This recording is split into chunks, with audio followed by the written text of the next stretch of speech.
રામ માત્ર રાજકુમાર નહોતા, માત્ર અયોધ્યાના યુવા દેવ પણ નહોતા. હકીકતમાં તેઓ તો સ્વયં વિષ્ણુના અવતાર હતા. ઈચ્છે તો એક ક્ષણમાં રાજ્ય મેળવી લેતા, ઈચ્છે તો 14 વર્ષનું વનવાસ તાળી દેતા, ઈચ્છે તો કૈકેયીના વર પણ નિષ્ફળ કરી શકતા હતા. પણ છતાં રામે વનવાસ સ્વીકાર્યો, કોઈ ગુસ્સા વગર, કોઈ વિરોધ વગર, કોઈ ફરિયાદ વગર. તો પ્રશ્ન એ છે, જ્યારે રામ ભગવાન હતા ત્યારે આવા અન્યાયને તેઓએ કેમ સ્વીકાર્યો? તેમણે ગાદી કેમ નહીં લીધી? તેમણે રાજાભિષેકનો હક કેમ છોડી દીધો? અને 14 વર્ષનું દુઃખદ વનવાસ કેમ પસંદ કર્યું? તો રામને 14 વર્ષનો વનવાસ કેમ? અયોધ્યા આનંદમાં તરબોળ હતી. રાજમહેલમાં દીપ ઝળહળતા હતા. રાજા દશરથ વૃદ્ધ થઈ ગયેલા હતા, પણ તેમની આંખોમાં અજોડ તેજ હતું. કાલે તેમના પ્રિય પુત્ર રામ અયોધ્યાના રાજા બનવાના હતા. સવારની હવા પણ મીઠી લાગતી હતી. લાગતું હતું કે આખું બ્રહ્માંડ આ પાવન ક્ષણની રાહ જોઈ રહ્યું છે. પણ એ જ સમયમાં એક નાનું ઝેર, એક નાનું વાક્ય અને આખી અયોધ્યાનું ભાગ્ય બદલાઈ ગયું. કૈકેયી, જેણે દશરથની પ્રિય રાણી હોવાનો માન મેળવ્યો હતો, તેના કાનમાં મંત્રાએ ઝેર ઘોલવાનું શરૂ કર્યું. રામ રાજા બનશે, કૌશલ્યા મહારાણી થશે, અને તું, તારો ભરત ક્યાં જશે? પ્રલોભન, ભય અને ઈર્ષા, મનુષ્યનું મન નબળું પડે ત્યારે આ ત્રણ એક સાથે હુમલો કરે છે.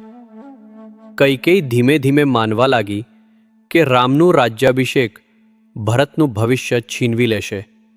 આ વિચારોથી તે કોપ ભવનમાં ચાલી ગઈ. રાજા દશરથ દોડી આવ્યા. પૂછ્યું, પ્રિય, શું થયું? અને કૈકેયીએ એ 2 વર માગ્યા જેનો દશરથે વર્ષો પહેલાં વચન આપ્યું હતું. પ્રથમ, ભરત રાજા બને. બીજું, રામને 14 વર્ષનું વનવાસ. આ શબ્દો દશરથ પર તોફાન જેમ પડ્યા. રાજાના હૃદયથી કરુણ ચીસ નીકળી. પિતાએ કહ્યું, રામ વિના મારું જીવન અપૂર્ણ છે. હે દેવો, આ વર શું માગ્યું? પણ રામ તો રામ, ધર્મના સ્વરૂપ, કર્તવ્યના પાયાનું પથ્થર. જ્યારે રામને ખબર પડી, તેઓ શાંતિથી આવ્યા. પિતા દશરથના પગે પડ્યા અને બોલ્યા, પિતા, વચન તમારું છે, પાલન મારું.